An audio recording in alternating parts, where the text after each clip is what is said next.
So mobile, Mike Follett mentioned earlier that it's been the year of mobile since about 1998. I think we're definitely in the midst of the mobile decade.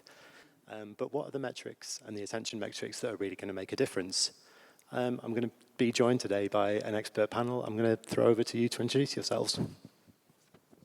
Hello, my name is Suarav Dutta. I run product marketing for InMobi Exchange. I'm with InMobi for almost 10 years now, 4 years in the Bangalore HQ and in the last 6 years in the London office. And attention is a big deal for us, which you'll hear more about. Hello. There we go. Hello, everyone. I'm Charlotte. I am a digital marketing lead with Camelot, the current operator of the National Lottery. Much like some of the other brands that have spoken today, we're very much entering into the early stages with attention, but super excited. We're working with a number of different providers and just generating as many learnings as we can. But yeah, very new, exciting world for us. Cool. Well, thank you both very much for joining me. I'm going to go quite wide scope to start with.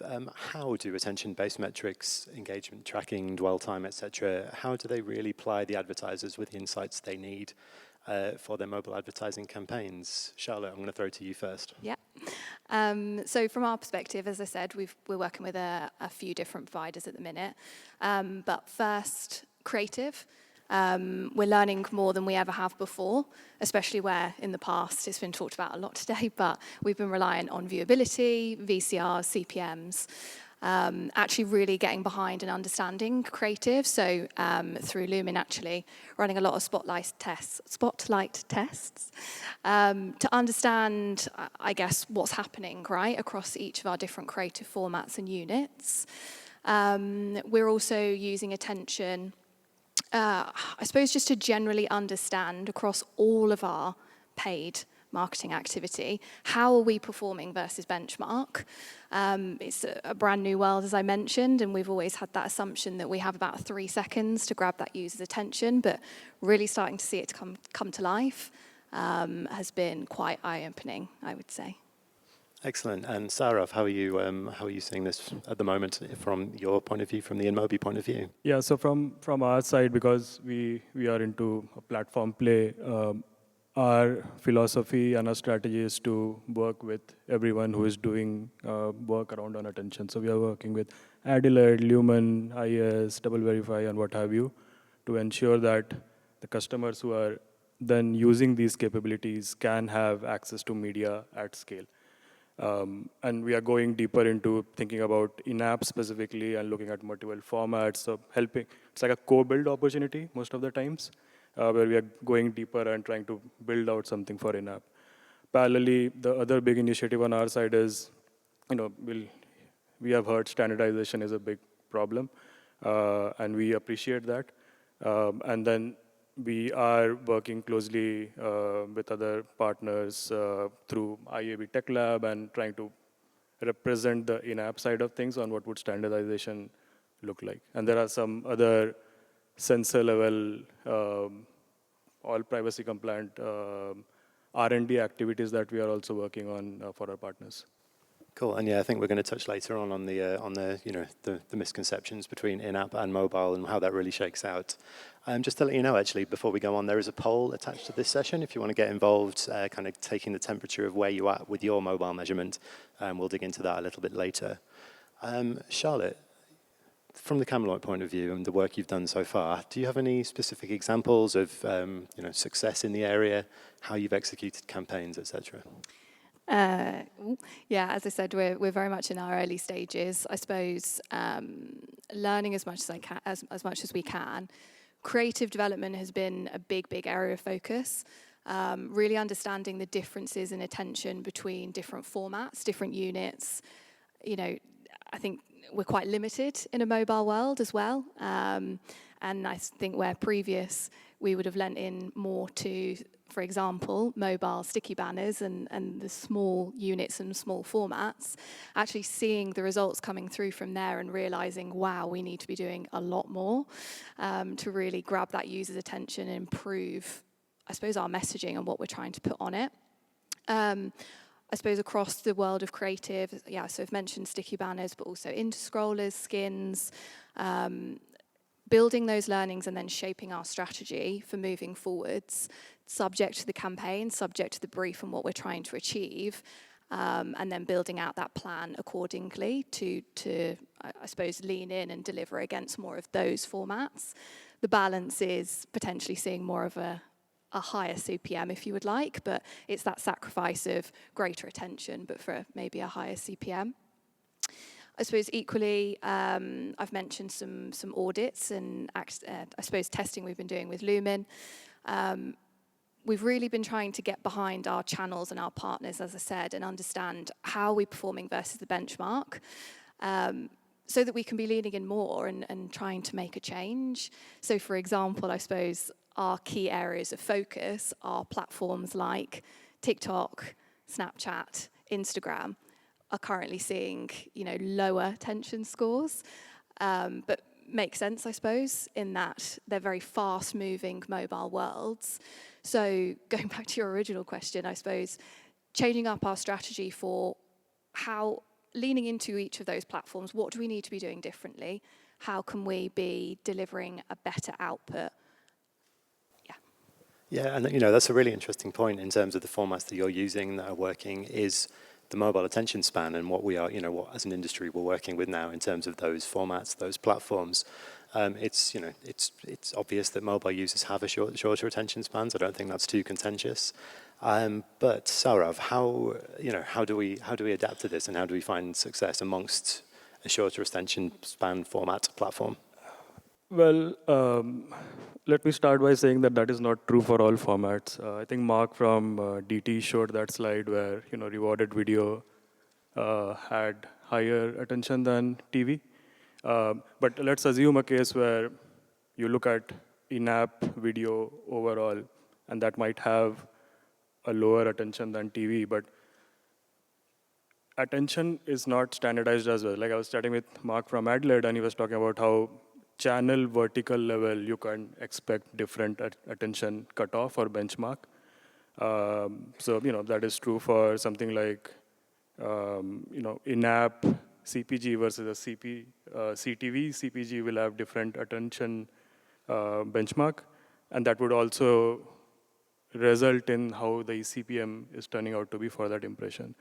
So while it may be that it's not that great as CTV, but then there's a premium pricing you're paying for higher attention as well. Yeah, and when these considerations, when you're thinking about this, what role does context play, and how does context really help, and how can attention metrics help boost contextual advertising? Yeah, so it's like really 3-point answer. First is if you think about attention, we're talking about exposure, engagement, and then like panel tracking, eye tracking, all those things. But in reality, at a very base level, first principle wise, it's really who is seeing the ad and what is the ad getting shown. It's like how both of them can do that synchronized setup so that attention is kind of maximized. So targeting is important, creative is important. Creative, you were saying as well, Charlotte, is like a lot of experimentations going on. On the targeting side as well, it becomes crucial component of gaining higher attention. Second is, in this world, at least from where we sit, in like scalable in-app exchange, IDs are fading away for us down the line. Like iOS already went through the whole ATT journey. We have 35% opt-in.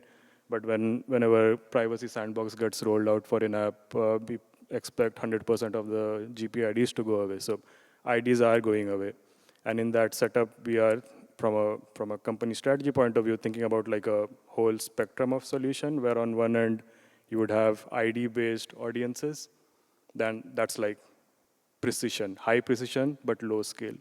And then on the other side, you would have contextual targeting, which is like, like you're reading BBC sports sections, so you're reading like sports, that kind of a context. And that's like very high scale, but lower precision. And in between, we have modeled audiences, SDAs, privacy sandbox, like topics, the way they will pop up.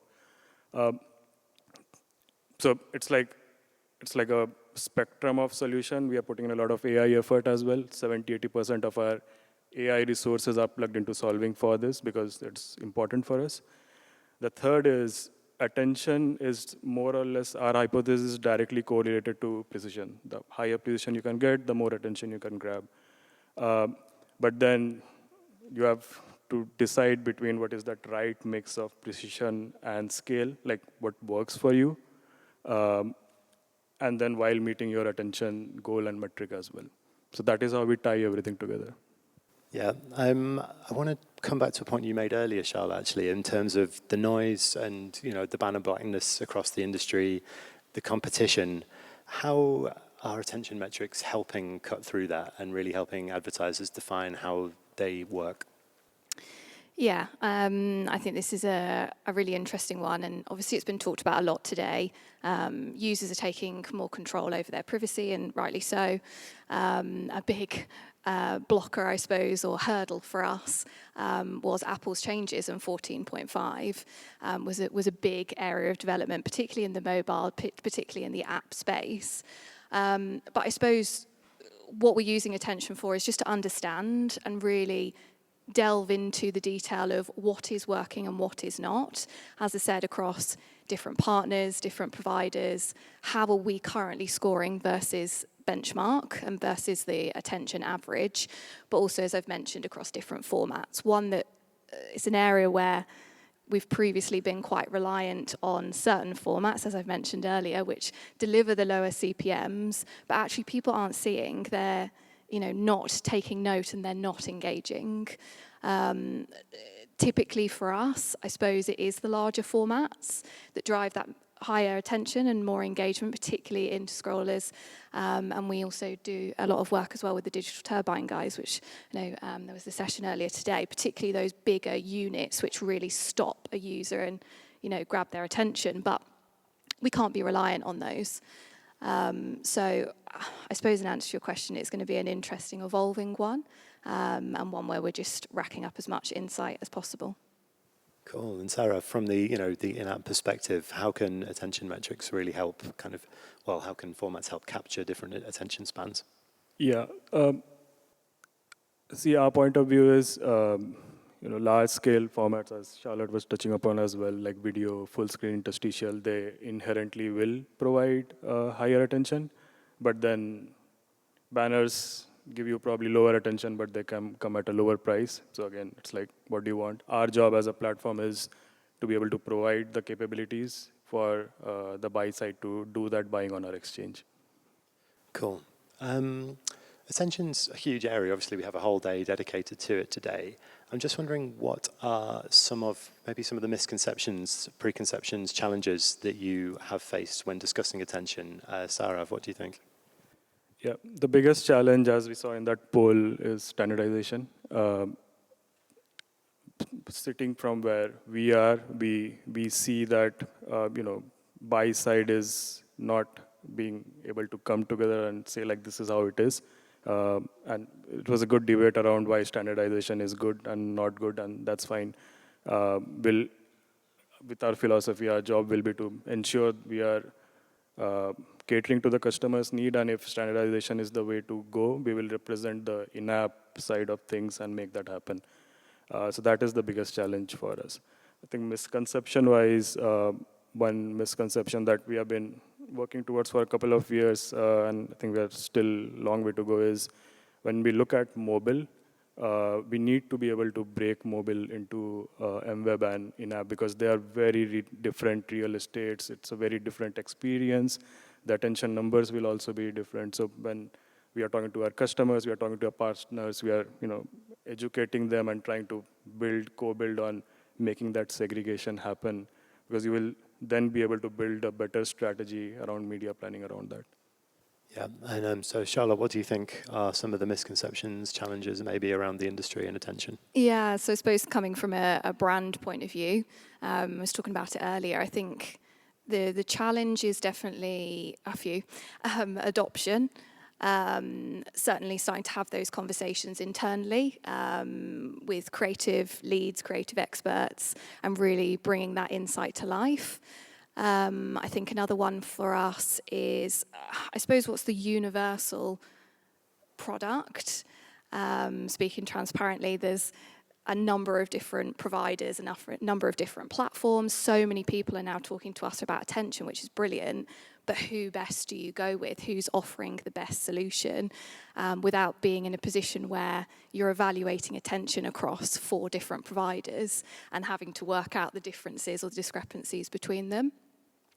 I think the last one from my perspective, and it was talked about earlier, but I think Laura at Hearts and Science was, I suppose, what is attention contributing to? I suppose there's some challenges I have internally where we might be seeing high attention scores on some units, but we actually see lower ROIs. So that balance of, as I said, that internal education of brilliant attention scores, people are really taking note, but it isn't delivering a short-term ROI. It's building that case and that picture for what is it actually doing, what's the longer-term view, which I suppose could then equally overlap into attribution, but quite a few challenges, I would say, from my perspective. Yeah, and it's another one that we're going to be facing is coming into the privacy first future, and how attention metrics really balance with that on mobile. How do you see that kind of working out? How can we balance user experience, useful, utilizable attention metrics, and then also user privacy? Suarav, what do you think? See, I don't think there is a balance between privacy and attention, because privacy is topmost. It's non-negotiable. You need to sort out privacy and then think about tackling attention. So anything that we are working towards with our partners, the way we are thinking about it, privacy is like top priority. Attention is coming second after that. Yeah, what do you think, Charlotte? I think, as I talked about earlier, users are able to take control of their data, and I'm really mindful, especially through the likes of eye tracking, what is that level of acceptance? I suppose particularly as the attention world progresses, this is where I'd be keen to be seeing, some of the AI, more of the predictive side of things coming through, because I think it is quite a hard balance. And I suppose from speaking from the brand's point of view, we don't want to be too reliant on eye tracking. Yeah, I suppose there's an education piece there in what eye tracking really means, or what these other the measures that we're trying to use actually mean for the consumer, and how they're actually going to work practically.